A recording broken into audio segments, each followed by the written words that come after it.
umva ukuri, umukristo si umunyapolitiki. A Christian is not a politician.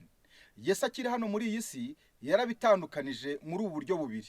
Ubwa mbere aravuze ati ubwami bwanjye si ubw'iyi si. Ubwa kabiri aravuga ati ibya Kayizari mu bihe Kayizari. Yarashyize itandukaniro kuri ibi bintu bibiri. Mu gitabo cy'Abaroma 13 umurongo wa mbere, umuntu wese agandukira abatware bamutwara, kuko ari nta butware butava ku Mana, n'abatware bariho bashyizweho n'Imana. Abatware ni abakozi b'Imana bahawe umurongo wo gukoreramo, ariko kandi n'ababwiriza butumwa n'abakirisito nabo baba abakozi b'Imana bahabwa umurongo wo gukoreramo. Iyi ni imirongo ibiri itandukanye, umwe adakwiriye kuvogera uwundi, kuko aba bakozi babiri bose amabwiriza bayakuye ku Mana. Kwivanga k'umukirisito mu bitamureba ababaye kazitereyemo. Bibiliya irabitubwira neza mu gitabo cy'u mbere rwa Petero igice cyaho cya 4 umurongo waho ni wa 14.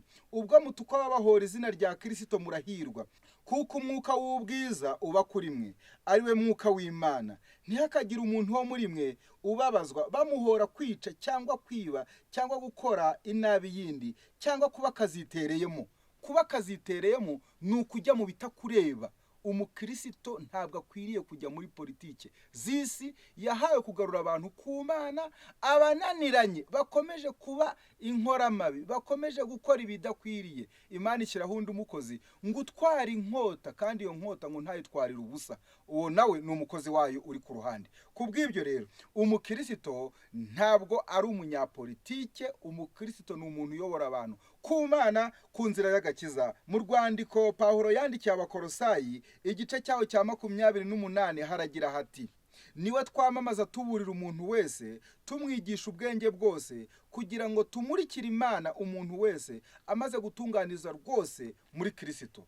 Ubwo niwo murimo umukristo akwiriye gukora, ni ukwamamaza Kristo. Niwe byiringiro bye, niwe kiratwa cye, niwo murimo yahawe, akagaragaza imico myiza. Umukristo si umunyapolitiki. A Christian is not a politician. Umva ukuri.